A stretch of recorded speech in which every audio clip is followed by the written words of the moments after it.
మండల కేంద్రంలో గల సాయి గ్రామర్ పాఠశాల నందు వార్షికోత్సవ వేడుకలను ఘనంగా నిర్వహించారు. ఈ కార్యక్రమానికి ముఖ్య అతిథి కోదాడ ఎంఎస్ విద్యాసంస్థల అధినేత పందిరి నాగిరెడ్డి మాట్లాడుతూ విద్యార్థులు ఇష్టపడి చదివి అభివృద్ధి సాధించి పాఠశాలకు గుర్తింపు తేవాలన్నారు. విద్యార్థులు ఎంత ఉన్నత స్థానంలో ఉంటే గురువులకు అంత గౌరవం అన్నారు. సాయి గ్రామర్ స్కూల్ ఒక పల్లెటూరులో దాదాపు 25 సంవత్సరములుగా పాఠశాలను నడిపిస్తున్నారంటే ఎంతో గొప్ప విషయం అన్నారు. కార్పొరేట్ పాఠశాలలో అయితే ఫీజులు ఎంతైనా కడతారు, అది వారి స్టేటస్ అనుకుంటారు. కానీ గ్రామాల్లో కూడా కార్పొరేట్ స్థాయిని మించి విద్యను అందిస్తున్న పాఠశాలను బతికించుకోవాల్సిన బాధ్యత మనందరిపై ఉందని ఆయన అన్నారు. ఈ కార్యక్రమంలో తల్లిదండ్రులు, గ్రామస్తులు పాల్గొన్నారు.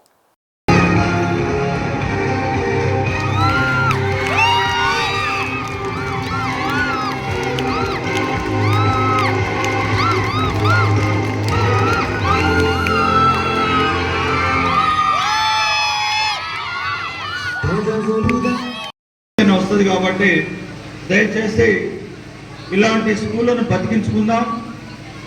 మనం కూడా మన పిల్లల యొక్క భవిష్యత్తు కోసం పిల్లల్ని చక్కగా చదివించుకునే దానిలో మన గ్రామంలో ఉన్నటువంటి సాయి గ్రామర్ స్కూల్ని మీరందరూ ఆదరించాలని, ఇంకొక 10 కాలాల పాటు మన పిల్లలకు సర్వీస్ చేసేటట్లుగా ఆ సంస్థను బతికించుకోవాల్సినటువంటి పరిస్థితి సారు ఆంజనేయులు గారి మీద అంటుందో ఇక్కడ ఉన్నటువంటి గ్రామ పెద్దల మీద కూడా అదే పాత్ర ఉందని చెప్పి తెలియజేస్తూ, ఈరోజు తన పిల్లలు వేస్తున్నటువంటి డ్యాన్సులు చూసి తల్లిదండ్రులు ఎంత ఆనందంగా ఉన్నారో, తమ పిల్లలు కూడా భవిష్యత్తులో మంచి ఉద్యోగాలు పిల్లల్ని ఏ రూట్లో తీసుకుపోవాలనేది తల్లిదండ్రులకు ఖచ్చితంగా అవగాహన ఉండాలి.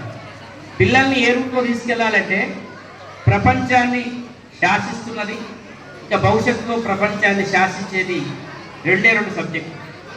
ఒకటి ఇంగ్లీషు, 2 మ్యాథమెటిక్స్, తర్వాత ఫిజిక్స్ అండ్ కెమిస్ట్రీ. గతంలో మనం చదువుకున్న చదువులన్నీ కూడా ఆర్ట్స్ టైప్ కొందరు, సైన్స్ టైప్ కొందరు, కొంతమంది మేనేజ్మెంట్ కోర్సులు ఇవన్నీ చేసేవాళ్ళు.